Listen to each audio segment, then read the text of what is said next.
Dating back to early China, the Chinese term legalism in its broad usage refers to the historical Realpolitik of the Chinese, also termed by scholars as Chinese Realism.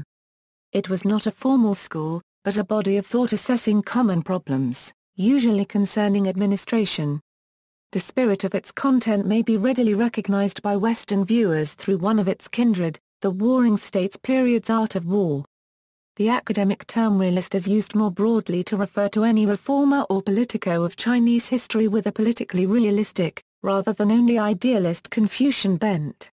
In the broader Confucian-dominated history, most realists could naturally be expected to be both, but during the Warring States period some such texts would be almost purely realpolitical. The old Realpolitik is viewed today as having worked to advance China's historically unitary state beyond feudalism. Starting in the spring and autumn period, a trend of realistic reformers were taken on to advance the material interest of their respective states, with the Qin state founding what is commonly thought of as the First Chinese Empire, the Qin dynasty, in 221 BCE, ending China's Warring States period. Late Qin reformers would adopt an openly avowed, expansive rule by law, founding the Chinese imperial state. Both would remain a matter of contention until the era of modern national identity and reform, following such impetus as the nomad dynasties and the Opium Wars. Though professing hatred thereof, the Qin administration would be inherited by the Han dynasty almost intact as necessary in running the large and complex territory, but with a relaxation of penalties. The administrative developments of the period continued to influence every dynasty thereafter. Chinese Realpolitik did not begin with the Han Phases, but the book is generally regarded as the most sophisticated exposition of legalist theory. In Han Phase schemata, the ruler monopolized power to prevent civil war and abuse by the feudal lords, but otherwise allowed ministers, soldiers and laborers rank and office, reward or penalty, according to merit in the comparison of their statements with the results of their proposed projects. Intending the establishment of a system that needed little interference from the ruler, legalistic realists held that this could be handled according to procedure and commission. With the ascendancy and toppling of the Qin dynasty, whose legalistic administration and military capability often developed at the expense of the traditional order, Fajiao would develop as the then Chinese term for realpolitik, having specific connotations. Most reformers of the period took little interest in the schools per se, but Qin's reformer Shang Yang was quite explicitly anti-Confucian, and famous synthesizer Han Fei not much less. Though Chinese emperors would make use of Realpolitik throughout history, with the historical dominance of the Confucians, who emphasized a philosophy of filial piety and rule by virtue, politic leaning toward the administrative sciences would often be obscured under the term legalism, often only gaining ear in times of crisis. But the political theory developed during that formative era would still influence every dynasty thereafter. Introduction. The Chinese developed a vast, complex and highly centralized bureaucratic state hundreds of years before Europe's Christian era, with a united realm in the form of the Zhou dynasty stretching back long before that. Chinese administrative organization, and to an extent technology like metallurgy, was far in advance of the rest of the world until nearly the end of the 18th century, influencing Western administrative practices not later than the 12th century and playing a significant role in the development of the modern state, including use of the examination. The Song dynasty was the first government to nationally issue banknotes or true paper money, and also saw the first known use of gunpowder, as well as the first discernment of true north using a compass, and it may be considered unfortunate for civilizational progress indeed that despite its efforts it still fell to the descendants of Genghis Khan. The Chinese state was derived from what may be termed as Chinese administrative philosophy. Each of the pre-Han era's ideologies contributed to, but also criticized the others. Its primary aspects formed in the Warring States period, that being the moralist Confucianism, and a later often masked and unspoken administrative Realpolitik, posthumously termed legalism in the early Han dynasty. Both played important roles in advocating for a unified China. The Confucians would look to the past. Yang Zhang in International Affairs writes, among the Axial Age civilizations, Ancient China is said to be the only one that has the sense of looking back from present disruption towards an empire and culture which flourished in the immediate past, unregistered trademark in search of the solution for its contemporary problems. A developing Realpolitik, coming to fruition in the Warring States period, ultimately won out as China's administrative background, though not official ideology, because the naturalism of Taoism and the benevolence and virtue of Confucianism lacked sufficiently active program for political reform based upon the present. Warring States period realists criticized reliance upon the past while offering modern, rationalized political formulas. For them, the only way was that of the present. Pre-Qin Confucianism, and Mahism with it, also advocated political autonomy for their followers, something which ran counter to any attempts to actually run an administration. Though post-Qin Confucianism was somewhat more integrated, it still often ran counter to the monarchy, public administration and military capability. The reforms of Shang Yang developed the industry and resources of the peripheral Qin state, transforming it into a militarily powerful kingdom. Weakening the power of the feudal lords, Qin became a strongly centralized kingdom, reforming the aristocracy into an open officialdom ranked by merit according to performance, especial talent and military accomplishment, and ending with the unification of the China's warring states into 36 administrative provinces with a standardized writing system under what is commonly thought of as the First Chinese Empire, the Qin dynasty, all based upon law. Overview. Befitting the virtuous feudal Zhou dynasty, texts of early spring and autumn compilations like that of the Guanzi emphasized orders, feudalistic class order and displays of virtue, allowing it categorization under the Shi, that is, the power, or charisma school. Later philosophers of the chaotic and regicidal warring states period would hold that ruler and the state would be safer if he avoided acting, and thus exposing his own wisdom, which might allow him to be exploited. Generally emphasizing the ruler's power and technique, with later legalistic realists like Shang Yang and Han Fei holding the ruler to be the source of law, the realists may thus be termed absolutist, with the caveat the philosophers advise the ruler generally remain passive following the establishment of order. Shenmue I limited the ruler's role to that of a judge of ministers, simply comparing the statements of ministers with the results of their programs to determine their quality. In the philosophy of Shen Dao, who incorporated the use of protocol to work for the ruler would simply be a power-holding safeguard, if needing to do even that. Only acting on protocol, no one could make unreasonable demands of him. A couple of the Zhou states would to some extent succeed in translating previous emphasis on orders or protocol into rule by law, but it would take the reforms of Qin's Shang Yang and the Qin conquests to bring China under it. For Han Fei, late Warring States period synthesizer, the ruler need only receive legal proposals from his ministers. He does not judge them or the law himself, the development of rule by law allowing the law to run the country, and its administration, through protocol and statistic, to promote or penalize ministers, soldiers and laborers according to the results of their proposals, and who in any case could be expected to be more capable than the ruler in their respective fields. With a harsh and absolutist implementation of rule by law, in its final years, the Qin Empire ran into some problems, but in its development was very successful. Consisting of methodologies for the ruler, in the West the philosophers have often been compared with Machiavellian termed thusly by academics as Chinese Realist. Han Fei synthesis. Chinese Realpolitik is a syncretism of lengthy breadth and origin. Through late Warring States synthesizer Han Fei, the study of philosophy like that of Shenmue I would come to define Realpolitik for post-Qin emperors. Shenmue I's political technique charges the ruler engage in passive observation to determine facts rather than take on too much himself. Sinologist Creel writes, if one wishes to exaggerate, it would no doubt be possible to translate Shenmue I's term shu, or technique, as science, and argue that Pu Hai was the first political scientist, though Creel does not care to go this far. Stressing that ministers and other officials too often abused their positions and sought favors from foreign powers, Han Fei urged rulers to observe that ministers' accomplishments were neither greater than nor inferior to their undertaking, handling them by a combination of favors and penalties.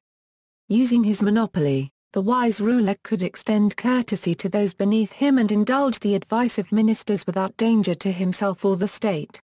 Basing himself upon the administrative successes and of his own Han state and borrowing the Qin's innovation of law, Fu depicts his work as synthesizing in the Han Phaisi the administrative methodologies particular to his predecessors for practice under the aegis of the figure of a watchful sovereign autocrat. In reality, any of the given figures were synthesizers themselves.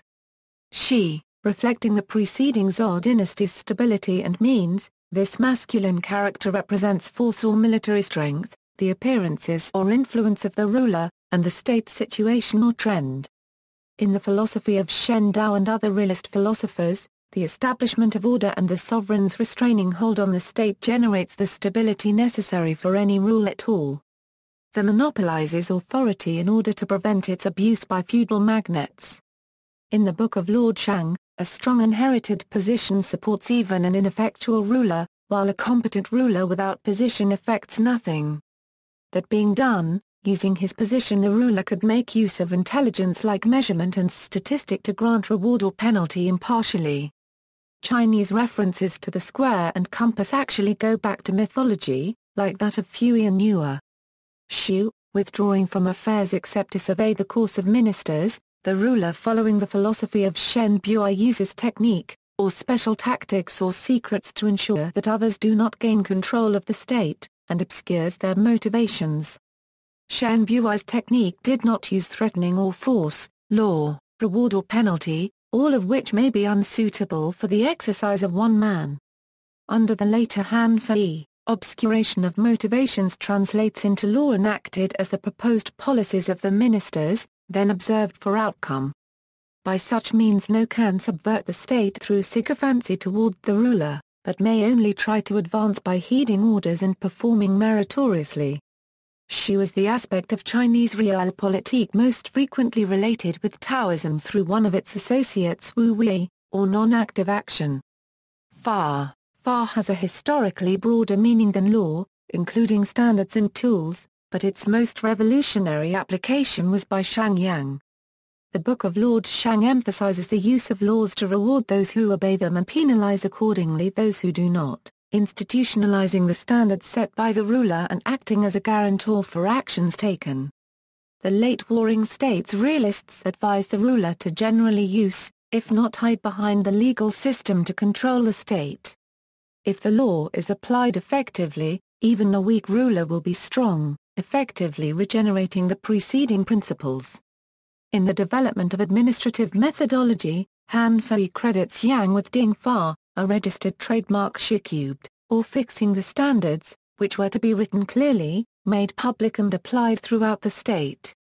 All persons under the jurisdiction of the ruler were equal before the law, referred to as Yi Min, a Euro degree, or treating the people as one. Terminology. Regarding the origin of the term legalism, R. Golden writes that, as far as one can tell, Fa Jiao was invented by Sima Tan in his essay, a Euro the essential implications of the six houses of thought.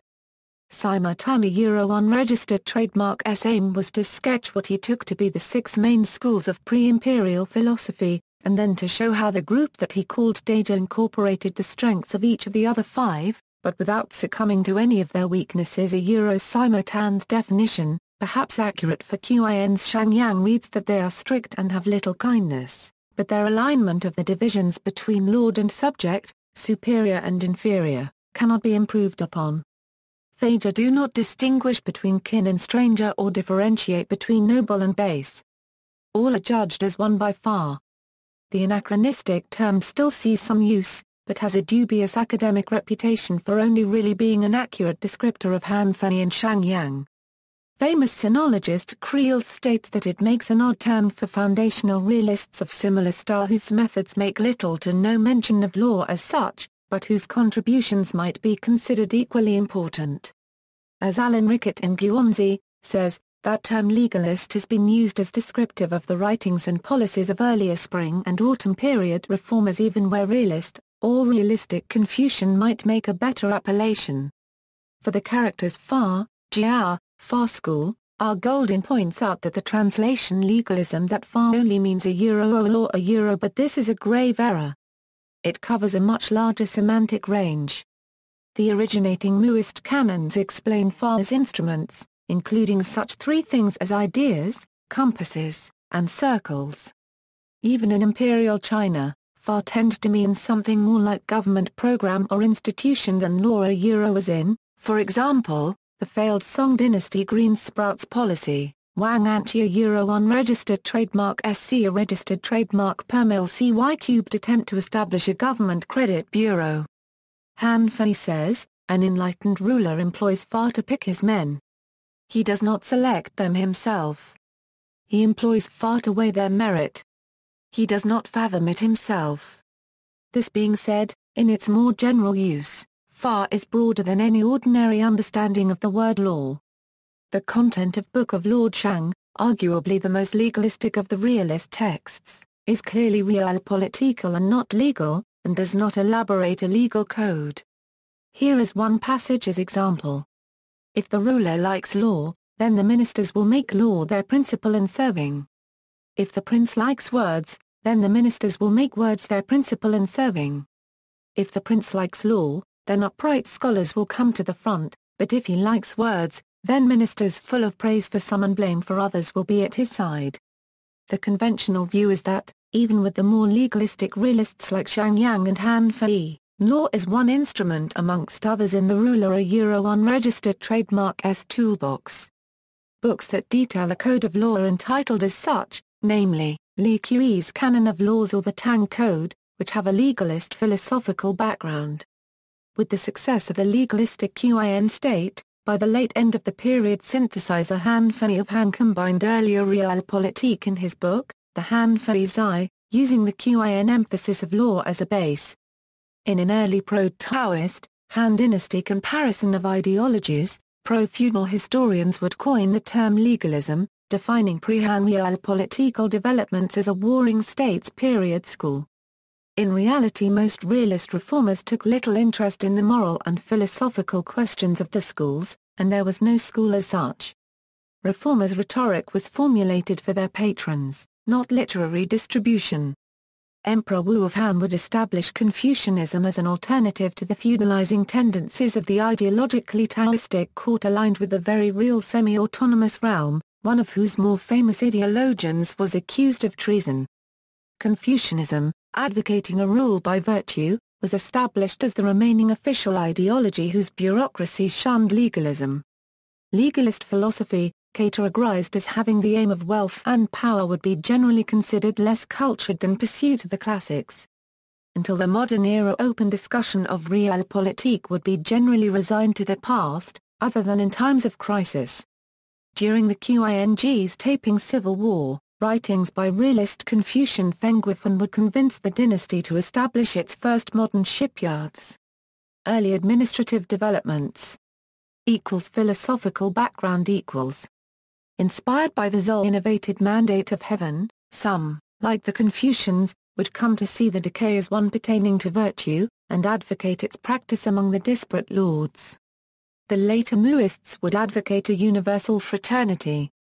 Looking back to a period of long, united stability, none of the major schools, the Chinese political body itself, or the Chinese more generally, viewed the political fragmentation as a positive development.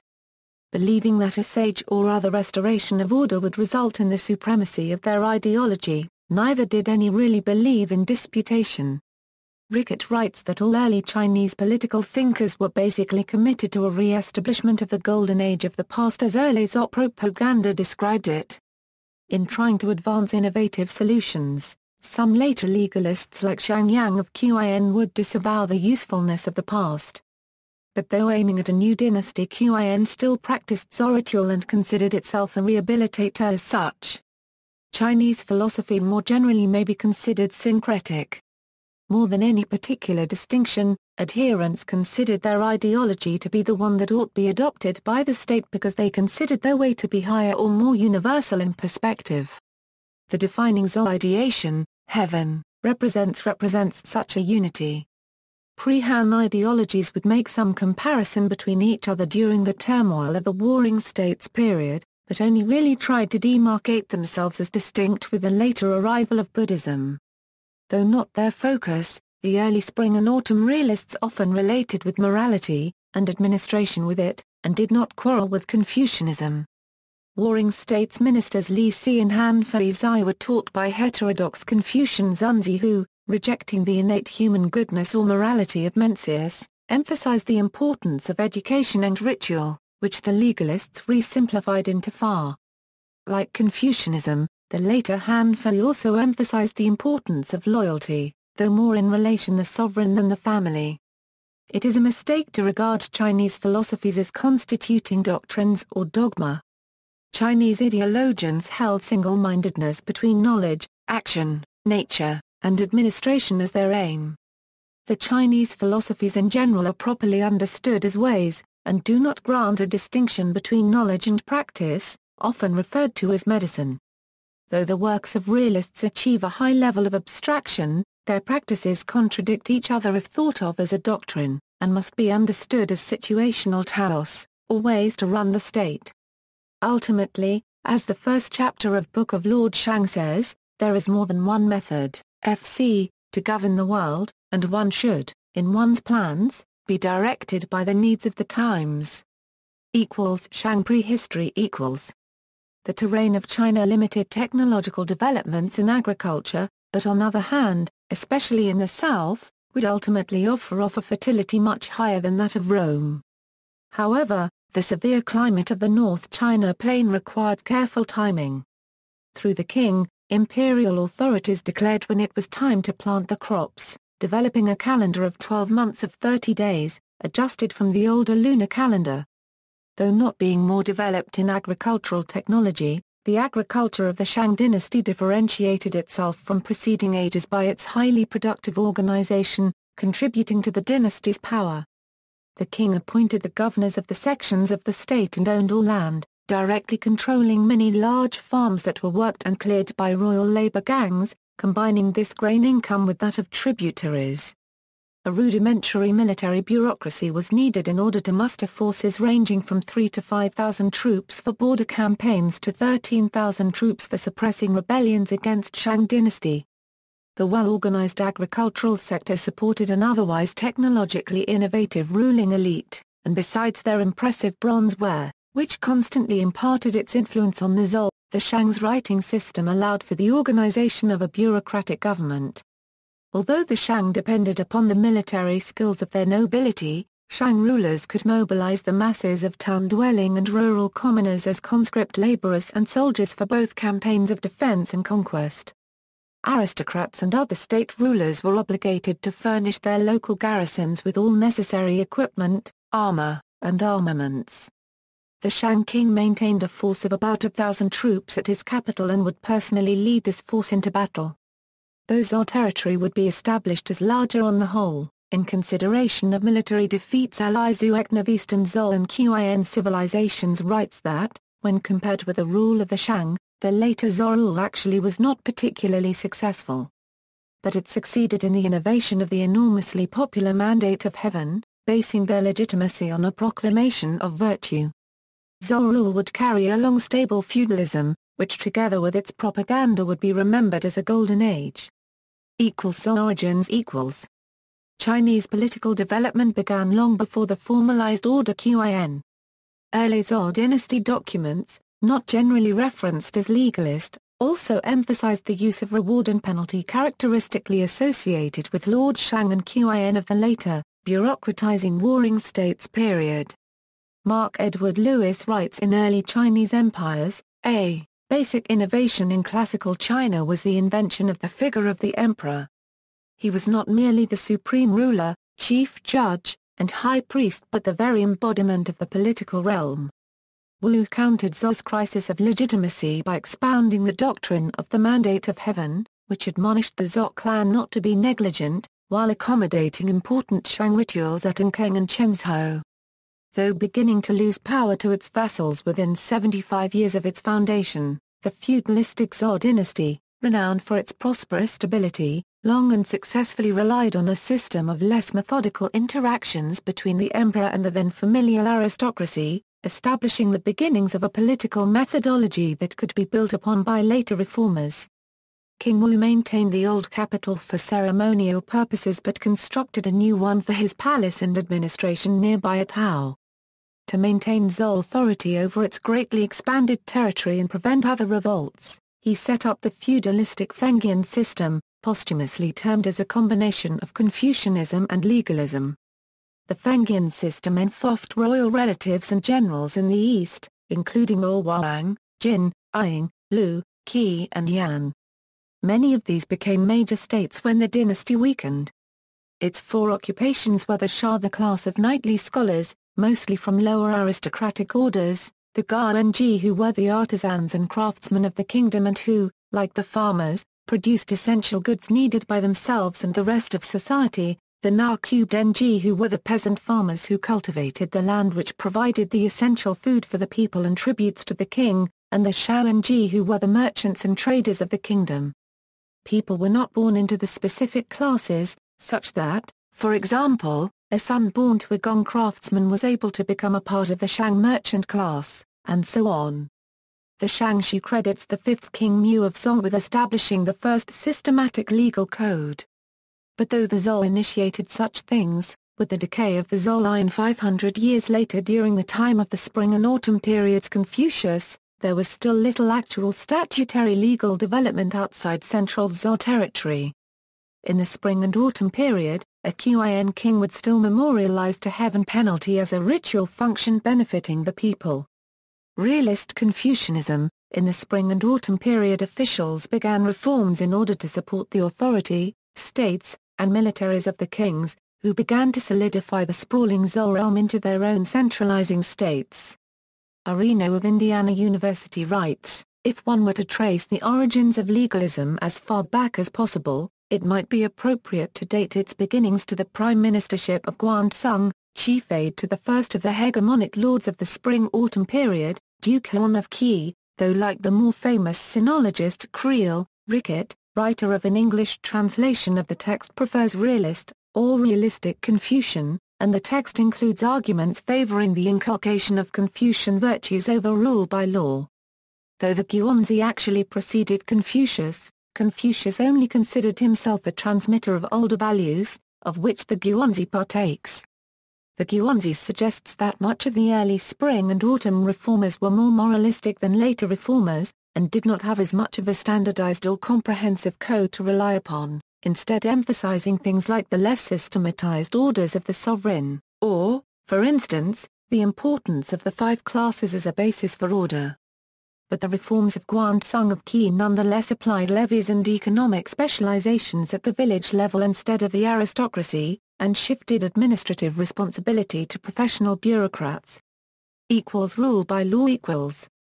Chinese customary law did not develop first out of any late, complex Confucian concern for virtue or morality, but out of much older ancestor worship. Neither ancestor worship, nor the development of complex societies therewith are historically unusual. For instance, the Ashanti Empire had a sophisticated bureaucracy, with separate ministries handling states' affairs. But it invoked religious, rather than secular legal postulates, viewing as sins what the modern state views as crimes, antisocial acts being disrespectful of the ancestors. That being said, general statements have often been made to the effect that the ancient Chinese regarded law as having been carried out by their rulers to establish order to the neglect of ethical questions. Commentators have sometimes made comparisons between the rule of law said to be practiced today in the West, and the rule by law, which is said to have developed in early China.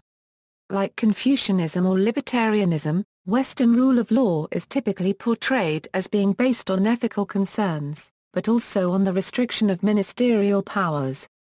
By contrast, the legalist immoral instrument of power, rule by law, said to be basically oriented toward the establishment of order, has been taken by past scholarship at face value as more lacking in such content.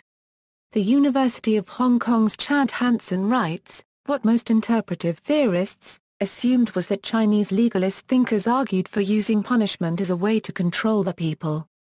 the basis for control was the arbitrary commands of a ruler rather than either morality or Confucian ritual. Neither arguing for the primacy of law over the rulers or officials nor that government should be restricted or regulated by law.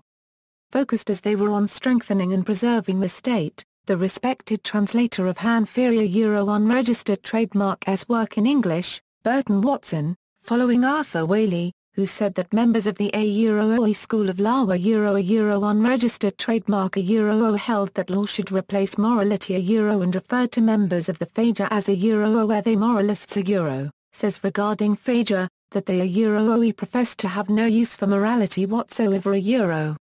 Liang Ziping writes that law emerged initially in China, namely, as an instrument by which a single clan exercised control over rival clans. Regarding ethics, in the internal morality of Chinese legalism, examining the text of the Han Feizi through the lens provided by American legal theorist Lon Fuller, Kenneth Winston argues that the instrumentalism of the Han Feizi is more sophisticated and more principled than the conventional reading recognizes, suggesting an internal morality of law. Showing that denial of a compelling connection between law and morality is inaccurate to the theory itself. He establishes two primary points. 1. While law is an instrument of political power, law also constrains power. Hence, law and power are, to some degree, opposed. 2. While law channels political power, law also enables power to be rightly exercised.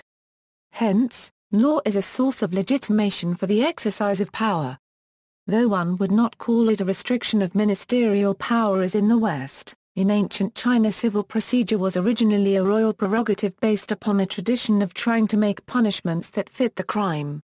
The broaching of such penal moderacy by Shang Yang for utilitarian purpose, enacting harsher penalty, is traditionally considered one of the reasons for the Qin dynasty's fall after victory. Traditional texts such as the early Zhou Book of Documents advised carefulness and enlightenment.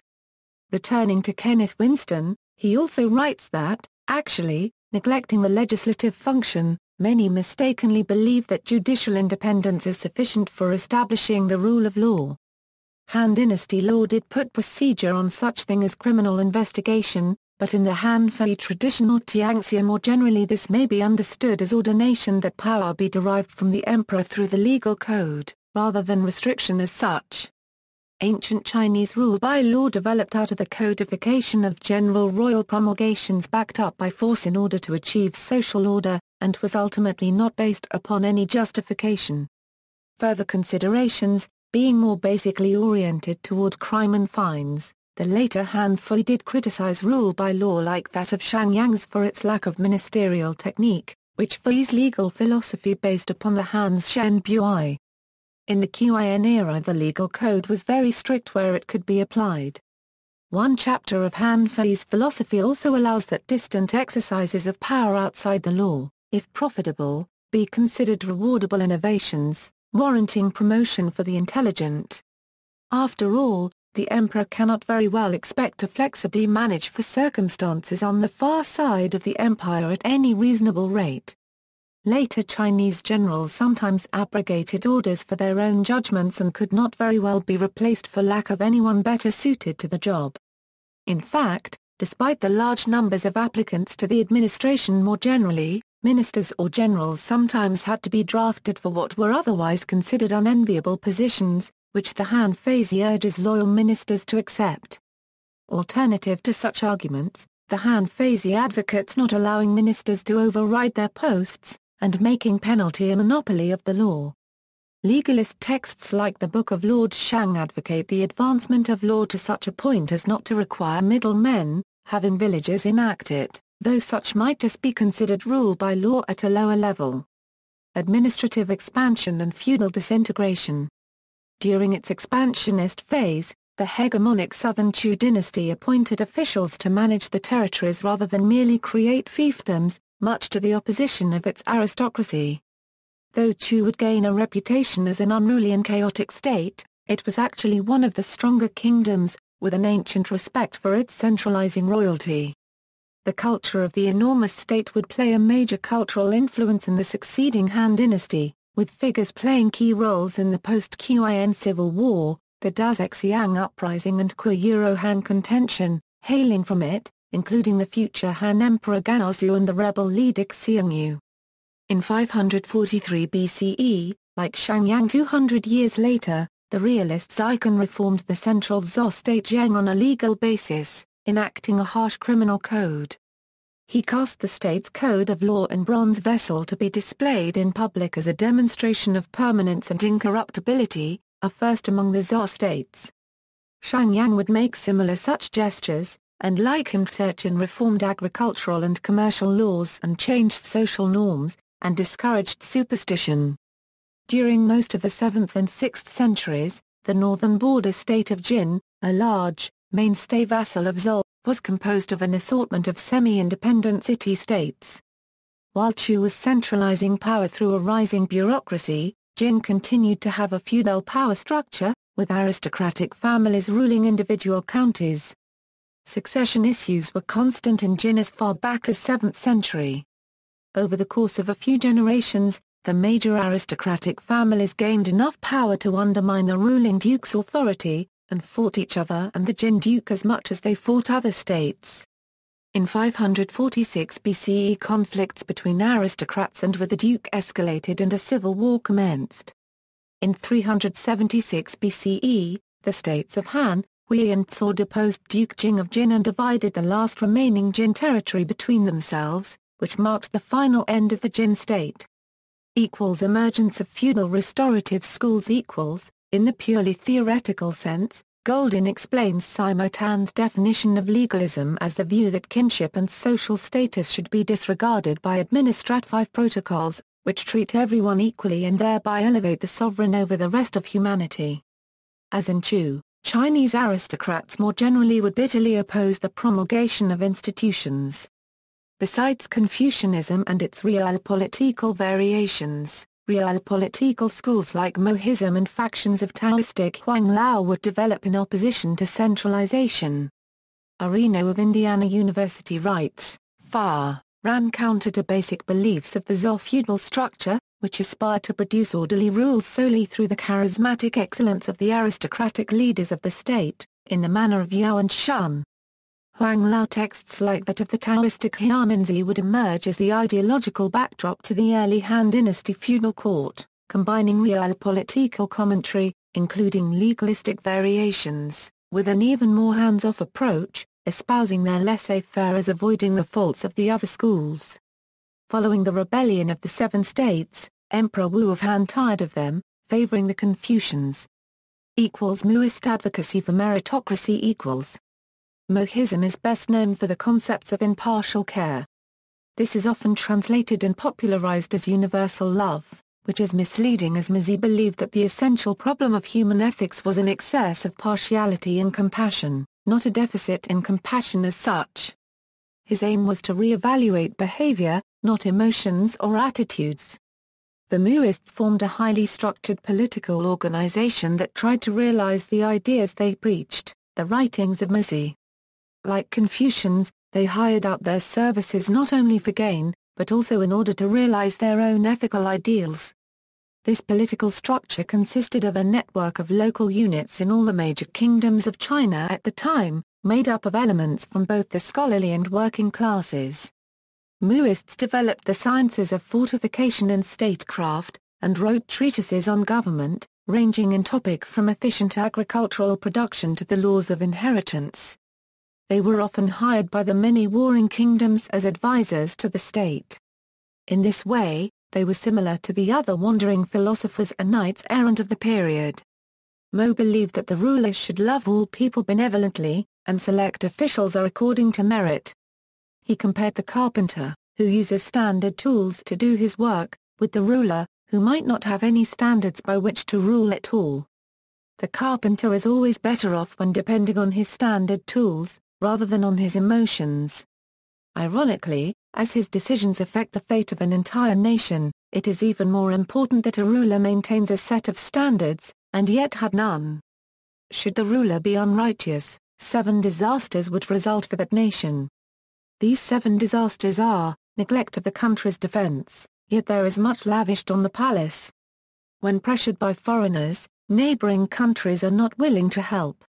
The people are engaged in unconstructive work while useless fools are rewarded. Law and regulations became too heavy such that there is repressive fear and people only look after their own good. The ruler lives in a mistaken illusion of his own ability and his country's strength. Trusted people are not loyal while loyal people are not trusted. Lack of food. Ministers are not able to carry out their work.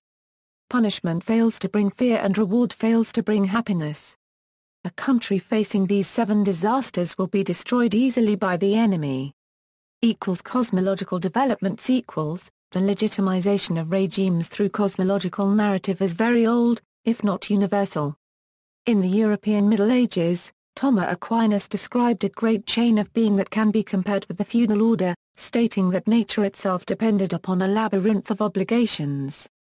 Reformers departing from traditional morality fell back on cosmology to buffer their arguments. Though the Chinese Realists' use of Taoism, metaphysics and utopias are generally only considered to have been supplementary to those of immediate practicality, much of Han Fui's writing does use Taoistic and naturalist phraseology. In one instance Fui espouses Taoist utopia as the product of Fa. Like others, the Chinese state claimed divine and moral authority. But this was not always the case. Discourse on virtue only emerged with a Zong mandate of heaven, and as late as the early Zong morality had been implicit if not looser, only tightening with the tracking of patrilineal descent. In the primacy of the Zong, blood-tied vassal relations needed not be more than informal, and chivalry only emerged in the conflict of the spring and autumn period. Observing the developments of the period as juxtaposed to the earlier eras, Taoists, Muists and the rhetoric of some political realists would come to define the development of morality as decay from a higher order, if not the beginning of disorder. In contrast with Confucianism, Taoism and realist reformers would draw upon beliefs in the origins of the world in simplicity, allow the creative power of heaven, as in the Wu crossing and digging, and suggest a return to stability or stillness. Realists flouting traditional morality related with Taoism in differing degrees as background for their arguments. The later Han Fui makes the Taoist argument against the ultimate veracity of complex moral systems, on the basis of no such complexity existing, for example, in congenial family relations. As in Taoism, the Book of Lord Shang often considers private morality useless or even harmful, though for Shang because it serves to promote people for reasons other than merit, and as in Mahism for the multiplicity of moral opinion. The book instead prescribes that a legal code settle moral disputes, recommending that it be clearly written and public. As in Taoism, much of Shang Yang's philosophy grants a central place to the discussion of essentials, or fundamentals, but with a focus on the state, and like Shenmue I does not discuss Taoism or its metaphysics. Unlike the Taoists, which emphasizes inactivity without reservation, reformers based themselves on active political reform to attain its end. Ultimately, for realist reformers, the correct political order could be based on the measurement, or statistical result of any program. Therefore, no dispute is necessary. For Chinese philosophers in general, the Warring States period was considered one of decline in unity or authority. But through application, the legalists suggest an ultimate end to the problems targeted by laws and institutions, if not the institutions themselves. Though, like the other reformative states, on the periphery and using more rarefied methods, Qin regarded itself as a rehabilitator of Chinese civilization, referring to its coming era as the water phase of Wu crossing to Zhou's fire phase. The Warring States Book of Lord Shang explicitly relates order with simplicity and disorder with complexity, teaching that in an orderly state, laws abolish laws, and words abolish words. Stillness being attained and the creative purpose of law being accomplished, it goes unused. Thus, together with the tradition of sage kings, the book regards law as an intermediary tool in a cosmological narrative used by the ruler for the attainment of supremacy and rectification of the world, not civil progress or reform as such. Much of the syncretism is just a case of using the same language. Besides subtle ideological differences in his Taoistic expositions, realists like Han Fui may not have believed at all in Taoism, just using Taoistic rhetoric. Ultimately, Though some warring states' realists may even be said to have grounded upon the emerging philosophy of Taoism, by and large their concerns may be called purely administrative if not religious. Taoist documents like the Zhuangzi also criticize administrative methodology as not resting in prefect natural action, and therefore not succeeding. Warring States period. With the decay of the Zhou line, the aristocracy would no longer form a harmonizing interest. Schismatic hostility occurred between the Chinese states, and between the aristocracy within the states themselves. With the decay of what had been the fundamental basis for order, reformers would have to start engaging in wholesale, rather than piecemeal reform, which accelerated with the Warring States period demarcated by the partition of Jin. Warring States' Chu state had become corrupt, but remained expansionist and reformative.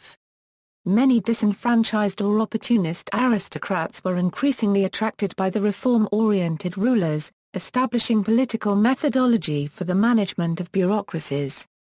The trend of earlier Zhou decentralization was on the reverse. Shang Yang of the outlying Qin state began reforms in 356 BCE, importing and reforming the legal code of later Chu reformer Wu Qi, applying it more thoroughly. In the sophisticated Warring States period Han, the already well-developed officialdom presented its own problems. Shenmue I, a minister from the Han state from 351 BCE to 337 BCE, sometimes called the founder of legalism, reframed for his own state the role of the old Zhou sovereign as interpersonal surveyor of the feudal realm in the direction of the officialdom. The outstandingly important foundational Shenmue I makes little to no reference to divine authority or ethics. Shen did use Taoist terms like Tao and Wu Wei, but he uses them differently and was concerned neither with religion nor metaphysics. Shen was concerned almost exclusively with administration, and may have been one of the first to become aware of the centuries-long replacement of the feudal order by methodology for the control of what would become a bureaucracy. Chinese legalism Warring States Realpolitik might be most accurately understood as a fruition. Though there were exchanges between them, later realists tended to either lack Confucianism, or in the case of Shang Yang and Han Fei rejected or even vilified Confucianism's private morality. Though the bulk of Warring States Realpolitik preceding Shang Yang and Han Fei was not legalistic, the two would nonetheless long serve as the face of the trend. The success of Qin's rule by law during the Warring States period and subsequent inheritance of its administration by the Han dynasty would constitute a fundamental turning point toward a unitary state, with the inclusive cultural and ethnic unity of the Han Chinese rendering future developments of separate nations as lacking any sufficient reason. Far from being discrete, the Warring States realists were very much syncretic, drawing on earlier reforms of the Han, Chu and Wei states, and the intellectual activity like that of the other three schools. Qin's emphasis on the definition of ranks and offices contrasts with the earlier Chu dissipation for lack thereof, having used officials to establish its state but failing to define or otherwise establish roles for them. Much of Mohism was concerned with political philosophy. The hierarchical methods of the international Muist school and Realists related, both being antithetical to tradition and arguing the primacy of authority outside the family, emphasizing the meritocratic rather than aristocratic form of government that would be more likely get them into the offices of foreign states. Legalist law is also considered more in the context of fidelity to the monarch than any moral question of the Confucians. Indeed, Shenmue I does not mention virtue. Confucianism emphasized family alliances, ritual and considers morality in a context of cultivating virtue quite apart from law, or otherwise tried to extract its service thereto. Warring States period realists, especially that of Shang Yang, flouted traditional the conservative order and Confucian moralities in order to advance reform.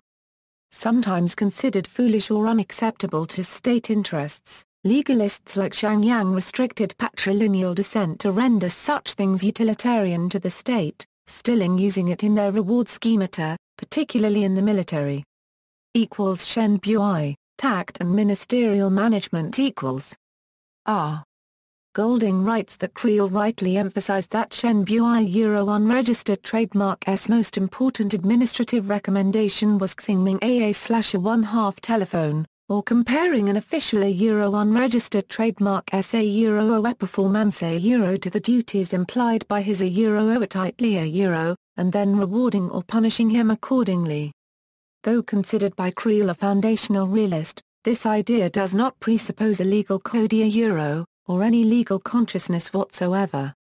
As opening chapter of the Han Feizi reads, the territorial expansion of the feudal lords leads to the damnation of the Son of Heaven, and the extraordinary wealth of ministers leads to the downfall of the ruler. The same reasons never fail to hold true. In order to advance the Realpolitikal administration of his patron, ruler of the Han state, the foundational reformer Shen Dao formalized the concept of shu, or technique, which he considered to be the primary good of the ruler for the management of an autocratic bureaucratic model of administration. As part of his technique, Shen Dao advised that, in order to ensure that all of his words be revered, a wise ruler should keep a low profile and hide their true intentions by feigning nonchalance and identify their position with the words of inferiors. Theoretically, by cloaking both his desires and his will, rulers could force reliance upon their dictates and check sycophancy. If no one can fathom the ruler's motivations, no one can know what behavior might help them manipulate the ruler and get ahead other than to heed orders and perform meritoriously. More legalistic philosophy: the use law as part of a program for indirect action. Realists ultimately reduced the importance of charisma, and thus the burden on the ruler. In Shen Dao and Han Fei's programs, intelligent ministers were the ruler's most important aid. The minister unregistered trademark's duty was to understand specific affairs, and the ruler was responsible for correctly judging the performance of ministers, something Han Fei recommended be legally systematized. Rather than rely too much on his own judgment, plans could be judged by their results, and rewarded or penalized systematically. Officials could judged by their concurrence or rejection of proposed programs. Shen Dao and power equals. Around the same time as Shen Dao, warring states realist Shen Dao emphasized that the head of state was endowed with Shi, the mystery of authority. Chinese realists recognized that the emperor unregistered trademark's very figure brought legitimacy, but it is the position of rulers that is powerful, not the rulers themselves. Shen Dao and later Han Fei wrote that the ruler alone should hold the powers of reward and penalty. If anyone freely exercised one or the other, they would usurp if not ruin the state for private benefit. Under the later Han Fei, these should not be executed except by the ruler's legal code. Shen Dao was referred to by the Confucian Shang Yang as beclouded by fa, but this is more fa in its pre-legal meaning of protocols and method than the expansive legal system of Shang Yang, and like Shen Dao, Shen Dao deals more in the management of a bureaucracy. Shen Dao stated, if the Lord of Men abandons fa and governs with his own person, then penalties and rewards, seizures and grants, will all emerge from the Lord unregistered trademark's mind. If this is the case, then those who receive rewards, even if these are commensurate, will ceaselessly expect more. Those who receive punishment, even if these are commensurate, will endlessly expect more lenient treatment. If the Lord of Men abandons fa and decides between lenient and harsh treatment on the basis of his own mind, then people will be rewarded differently for the same merit and punished differently for the same fault. Resentment arises from this. The reason why those who apportion horses use say lots, and those who apportion fields use gu lots, is not that they take say and gu lots to be superior to human wisdom, but that one may eliminate private interest and stop resentment by these means. Thus it is said, when the great lord relies on fa and does not act personally, affairs are judged in accordance with fa.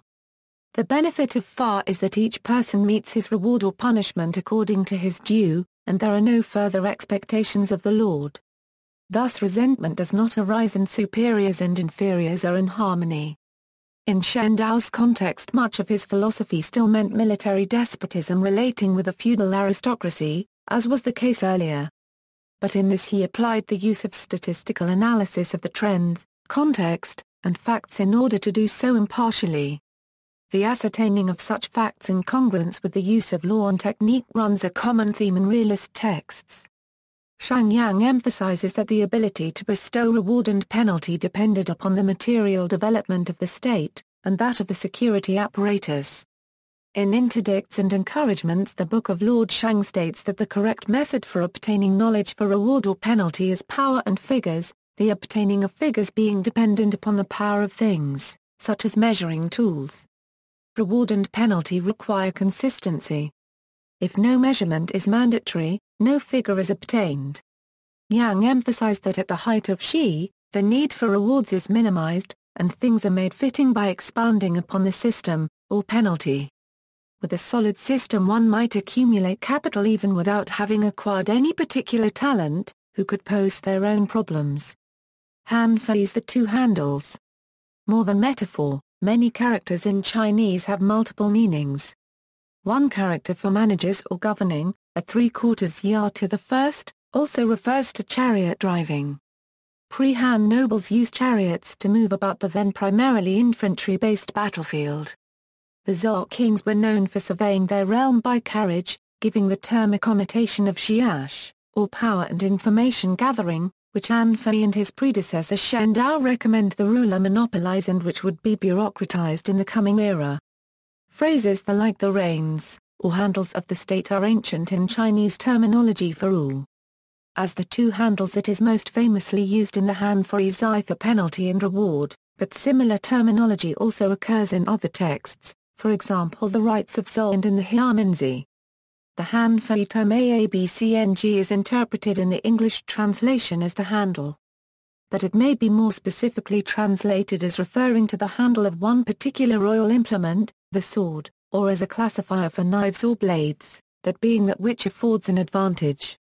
Han Fei and the Dao De Jing both warn about the dangers of such implements, and Han Fei cautions against their open transport. Regarding the handles, Halsa writes, Shang Yang and Han Fei were not so interested in the contents of the laws as in their use as a political tool. The predominantly penal laws and a system of rewards were the two handles. As an opening chapter of the Han Fei says, the ruler of 1,000 chariots, if not on his guard, would find close by him vassals aiming to shake his authority and upset his country. Han Fei writes the means whereby the intelligent ruler controls his ministers are two handles only. The two handles are chastisement and commendation. As illustration, that which enables the tiger to subject the dog, is his claws and fangs. Supposing the tiger cast aside its claws and fangs and let the dog use them, the tiger would in turn be subjected by the dog. The Lord of Men controls his ministers by means of chastisement and commendation. Now supposing the ruler of men cast aside the handles of chastisement and commendation and let the ministers use them, the ruler would in turn be controlled by the ministers. Shang Yang and the advent of Qin legalism far. The law does not fawn on the noble. The string does not yield to the crooked. Whatever the law applies to, the wise cannot reject nor can the brave defy. Punishment for fault never skips ministers, reward for good never misses commoners. Therefore, to correct the faults of the high, to rebuke the vices of the low, to suppress disorders, to decide against mistakes, to subdue the arrogant, to straighten the crooked, and to unify the folkways of the masses, nothing could match the law. With the expansion of the Chu state and its Jin ally having betrayed it, Qin's Shang Yang would eschew politic of moral development for a more realistic policy of developing Qin's capabilities in agricultural and warfare, applying reform more thoroughly than his predecessors. Contrary to tradition, Shang Yang would hold the aristocracy to some level of equal penalty under the law. Following an order inviting capable men to the court in order to recover territory to the east and restore the heritage of Duke Mu of Qin, the Qin king established Shang Yang as a reformer. Contemporary of other warring states' reformers, Yang imported and developed the innovations of other states, including the already developed legal code of Wu Qi of Chu, establishing a more draconian version with the expressed intent of ending crime and facilitating agriculture. A basic tenet of the Book of Lord Shang being that law be made public, well-known and easy to understand, it emphasized letting the law teach. The law was intended to run the state, make actions taken systematically predictable, and develop the resources of the state through penalty and reward. To avoid conspiracy, Shang Yang recommended the administration and the realm generally be divided into mutually observant realms of differing interests. Yang held that if the law is successfully enforced, even a weak ruler will be strong.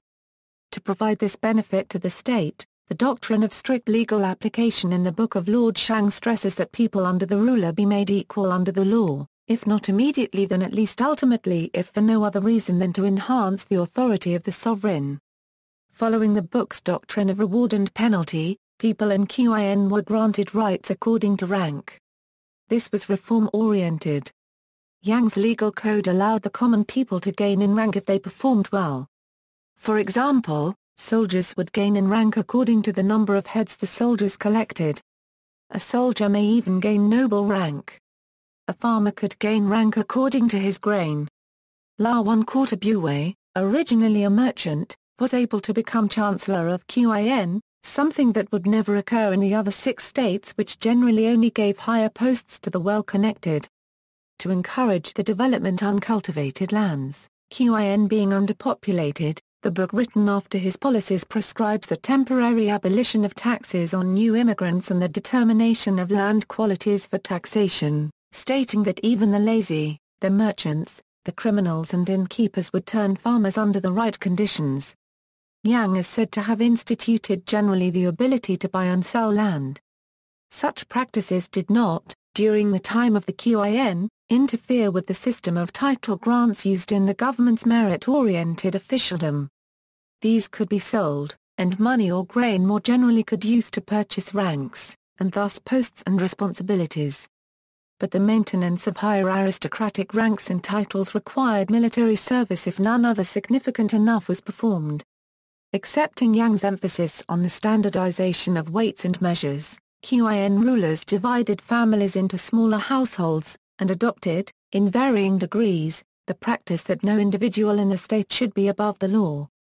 In theory, if penalties were heavy and the law was equally and impartially applied, neither the weak nor the powerful would be able to escape consequences, and by emphasizing performance over sophistry hoped to eliminate bureaucratic corruption and intrigues. Qin dynasty legal codes required officials to correctly calculate the exact amount of labor expected of all artisans. If the artisan was ordered to perform either too much work or too little work, the official would be held accountable. In theory, ministers and other officials were prevented from performing some other official's duties and were punished if they attempted to blind the ruler with words or failed to warn the ruler of danger. Realist Confucian-dominated. Witnessing the chaos surrounding the fall of the Zhou dynasty and rise of the legalistic Qin state, counter to Mencius's view that man is innately good, Zunzi believed man's inborn tendencies were evil, but could be refined through education and ritual. Because of this, he is sometimes associated with legalism. Though his focus is on Confucian ritual, like Shang Yang, he believed that ethical norms had been invented to rectify mankind. Zunzi would be the teacher of Qin Chancellor Li Si and Realpolitikal synthesizer Han Fei, proponents of legalism believing in control of the state by law and penalty. Fall and reflections. In their time, Qin and the tendency toward legalism were demonized by Confucian scholars for dangerously lacking in Confucian scholars. Later, because of conflict between Emperor Qin Shi Huangdi and some probably non-Confucian scholars, and later again by then-endorsed post-Qin Confucian scholars for the conflict of legal emphasis with the then-Confucian interests regarding social norms, organic classism and ritual regarded as extraneous by legalistic philosophy. Taoist texts like the Zhuangzi had also criticized such things as the monarchist legalist administrative settling of morality as a mantis trying to restrain a wagon wheel. Whether a return to the aristocratic distribution of the Zhou would have worked or not, the first emperor believed it to be the cause of disintegration, and opted to maintain the unitarian, bureaucratic legal application over its area. The Han dynasty did just such a redistribution, gradually paring it away through Realpolitik. Though lending itself to the development of a smaller state, incidences resultant of the rigid impersonality of the legal system mounted and resistance to it began soon after the emperor's death. Chu openly flouted the laws. No alternative or admixture was secured before the fall of the dynasty. The later Sima Tan, though hailing Fa Jiao for a euro honoring rulers and derogating subjects, and clearly distinguishing offices so that no one can overstep his responsibilities a euro, criticized the legalist approach as a a one-time policy that could not be constantly applied a euro. Han Fei wrote, regarding the differing methods of his predecessors, "It is impossible to compare them. Man, not eating for 10 days, would die, and, wearing no clothes in the midst of great cold, would also die. As to which is more urgently needful to man, clothing or eating, it goes without saying that neither can be dispensed with, for both are means to nourish life." Now Shang Yang spoke about the need of tact and Shang Yang insisted on the use of law. Tact is the means whereby to create posts according to responsibilities, hold actual services accountable according to official titles, exercise the power over life and death, and examine the official's abilities. It is what the Lord of Men has in his grip.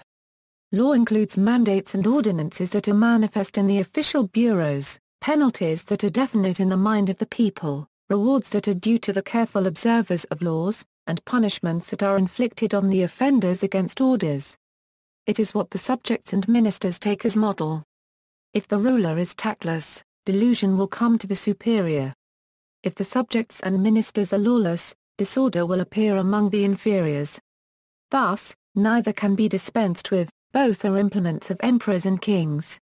Conflict between the traditional aristocracy and the ministerial class, much of which came from the aristocracy, was characteristic of the period. But though desiring to achieve order through the universal application of law, legalists like Shang Yang likely did not intend harm to their class. Yang was arguably an absolutist, merely considering law one tool among others.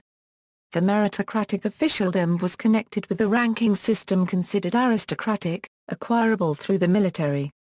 The Book of Lord Shang did not hold the principle of law as a suitable base for a large state, describing its application as having a shrinking effect.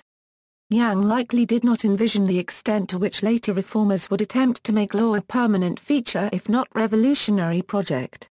The book holds that matters benefiting from an overarching presence ought already be dealt with in the course of the state's development, attaining, as Taoism would say, a natural mode. Yang's book suggested post-conquest involvement, mutual responsibility, and decentralization down to the village level, referring back to legal authority. The latter would exist in the form of systems like the Beja, though problematic when applied universally. But the Qin government's base rested on the innovation of law as overseen by central officials. Han Fei's philosophy also magnifies the importance of law and centralization. According to the Han's grand historian Sima Qian, the first Qin emperor hid himself from the rest of the world and thus maintained a low profile. But he did not follow all of the legalists' unregistered trademark advice on the role of the ruler, continuing this line to the point of not even interacting with his own ministers, leaving this to the prime minister, Li Si. Li subsequently altered the royal succession after the emperor's death to enthrone an incompetent.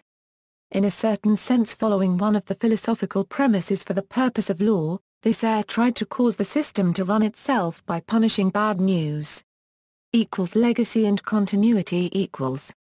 The general trend of post-Qin Chinese dynasties was the adoption of Confucianism as the official ideology, but both ancient and modern observers of Chinese politics have argued that what would be called legalism still played a major role in government, and though demonized together, the Qin dynasty is at odds with Confucian ethics. The benign administrative developments needed in the government of a unified China would be overlooked.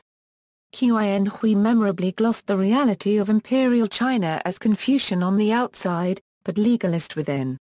Before the adoption of Confucianism as an ideology, the early Han dynasty included legalist rhetoric together with Taoism under its Huanglao ideology, often with differing priorities between the two. The Huangdi Neijing makes the usual Realists reference to calculations within its first few pages. As in the Han Feizi, high-ranking ministers often made Realist references, such as to the handles. Such continued after the adoption of Confucianism, though with more subtlety. In the decay of the Han, reformers talked of a return to more legalistic methods, with Liu Bei modernly described, like the Chinese state, as inwardly legalist while Confucian in appearance. Confucian values, and, during the Sui and Tang dynasty, Buddhist ideas, were used to sugarcoat the external face of the imperial system's legalist method. The Sui dynasty's policies during its efforts to reunify China might called legalistic, and resemble the Qin in some ways, carrying out mass labor projects in agriculture, said tendency being a likely inspiration for latter attempts at the same by Maoism. Political Taoism too made a temporary return in the Tang court alongside Buddhism.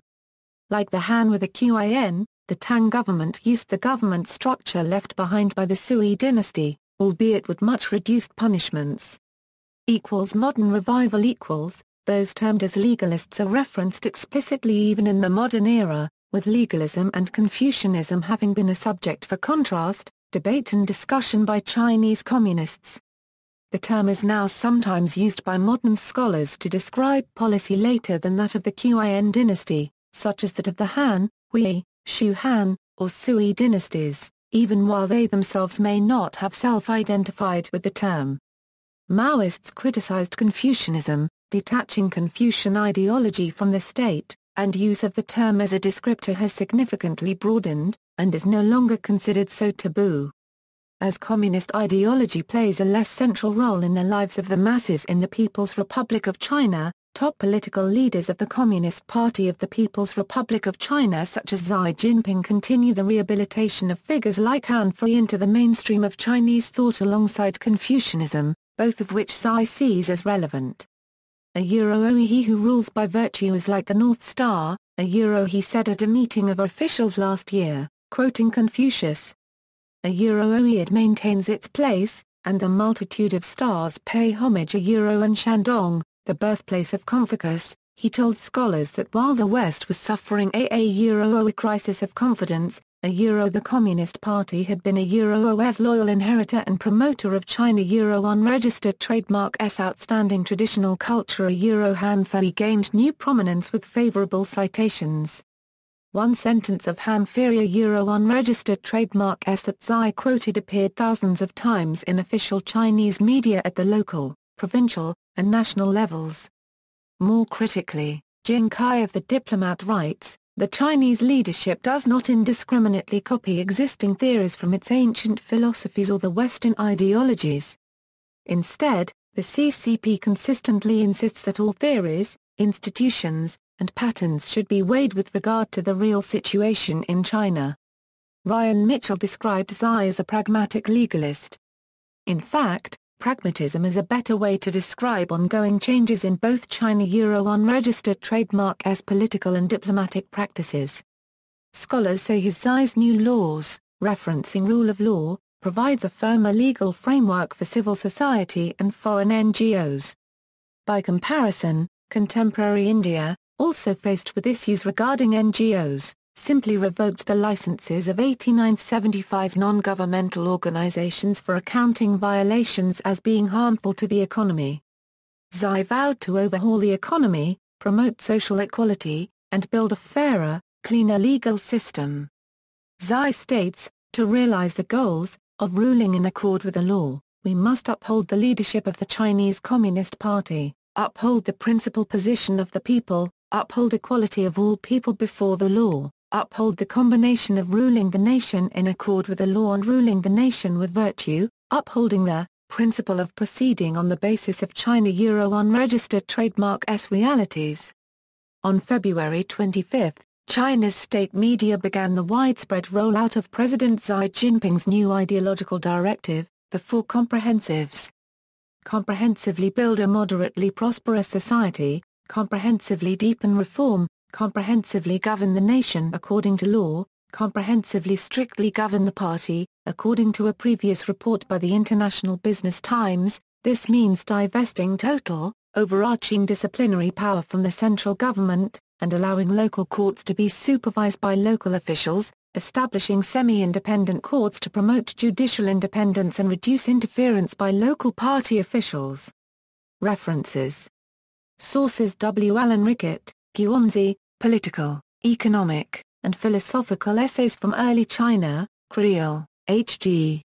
Origins of Statecraft in China, Creel, H.G. A Euro-OE The Totalitarianism of the Legalists A Euro-Chinese Thought from Confucius to Mao Zedong. Chicago, The University of Chicago Press, 1953. Dwdak, J.J.L., trans. The Book of Lord Shang, a classic of the Chinese School of Law. London, Probstein, 1928. Graham, A.C., Disputers of the Tao, Philosophical Argument in Ancient China. ISBN 0-8126-9087-7, Shen, Pu-hai. A Euro-OE Appendix E, The Shen Pu-hai Fragments A Euro-Shen Pu-hai, a Chinese political philosopher of the 4th century BC translated by Harry G. Creel. Chicago, The University of Chicago Press, 1974. Sima, Qian. Records of the Grand Historian, Qin Dynasty. Translated by Burton Watson. New York, Columbia University Press, 1993. Schwartz, Benjamin I. The World of Thought in Ancient China. Cambridge, Massachusetts, The Bilknut Press of Harvard University Press, 1985. Watson, Burton, trans. Han-Fei Zhu, Basic Writings. New York, Columbia University Press, 1964. Yao, Zinzhong. Introduction to Confucianism. ISBN 978-0-521-64312-2, Potter, Pittman, From Leninist Discipline to Socialist Legalism, Peng Sen on Law and Political Authority in the PRC 2. ISBN 978-0-8047-4500-0. External links, Chinese Legalism, Documentary Materials and Ancient Totalitarianism, Legalist Texts, Chinese Text Project.